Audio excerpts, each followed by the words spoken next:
Alors, une question d'actualité en ce moment, avec cette guerre avec l'Iran, où il y a pas mal de fois dans la journée, dans la nuit, des alertes. Souvent, les alertes se produisent lorsqu'on est dans la tfila, dans la prière, dans la hamida.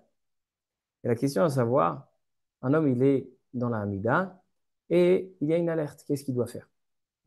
Alors, bien évidemment, pikuach nefesh, il s'arrête. Il s'arrête, il court, il va trouver l'endroit de protecteur, un endroit qui est bien. Et donc, il n'y a pas de question, c'est sûr qu'il s'arrête pour trouver un endroit. Mais la question, elle est, comment il fait avec sa prière? Est-ce qu'il va devoir recommencer une prière à nouveau?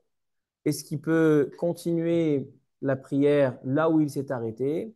Est-ce qu'il peut continuer là où il se trouve ou revenir, attendre que ça se termine pour revenir à l'endroit où il était? D'accord? Donc, plusieurs questions. Shulchan Aruch, dans Siman Kuf Dalet, Alachot Fila, dans le Saïf He, il dit comme ça. Bechol Makom Sheposek, lorsqu'un homme a fait interruption dans la prière. Im Shaha Kedeligmor et Kula, si il a passé un temps qu'il pouvait réciter toute la Hamida, combien de temps ça te met de faire la Hamida? 3 minutes, 4 minutes maximum. Il y en a plus, il y en a moins. Alors chacun, selon le temps qu'il met pour faire la Hamida, s'il met 3 minutes, donc il peut, si dans les 3 minutes, il continue la Hamida, alors donc il reprend, s'il a attendu plus que 3 minutes, Roser la roche. S'il a passé 3 minutes, il reprend du début. Veim lave. Mais s'il a passé moins que 3 minutes, alors Choser les trilat abracha shepasakba. Il recommencera la bénédiction de là où il se trouvait. S'il était dans la Tahonen, il commence à Tahonen. Il était dans la bracha de Refaenu, il reprend la bracha de Refaenu. Maintenant, ça c'est dans les brachot du milieu. Mais les brachot, les trois premières et les trois dernières. D'accord? Donc les trois premières, Magen Avraham, Mechaya Medim et Akel Akadosh, trois dernières, Retsé jusqu'à la fin. Ce sont des brachot qui sont considérés comme une haticha, comme une seule bracha. Donc dans ce cas-là, lorsqu'il fera interruption, il commencera aussi au milieu de, par exemple, Atagibor ou Atakadosh, il reprendra au début de la tfila. Elokeinu la botenu Eloke Avraham. Et s'il est pendant Modim ou pendant Sim Shalom, il commence à Retsé. Parce que c'est considéré une seule bracha. OK. Maintenant, ça c'est pour savoir combien de temps doit passer pour refaire au début, et s'il y a moins, donc c'est 3 minutes, le temps de faire la prière. La question, elle est, Pour chacun, si le mec il a 7 minutes, ok, ok.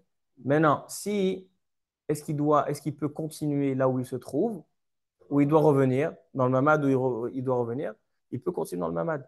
Et au contraire, il faut qu'il continue dans le mamad. Pourquoi? Parce que s'il attend, il passera le temps. Et donc, il fera un FC qui est important. Et donc, il y aura bracha levatala. Donc, il est obligé de continuer sa amida là où il se trouve maintenant. Et comme ça, il ne rentre pas dans un problème de FSEC. Ainsi, malgré qu'il a le droit et on lui permet de partir, d'interrompre sa prière pour aller se protéger, il n'a pas le droit de parler.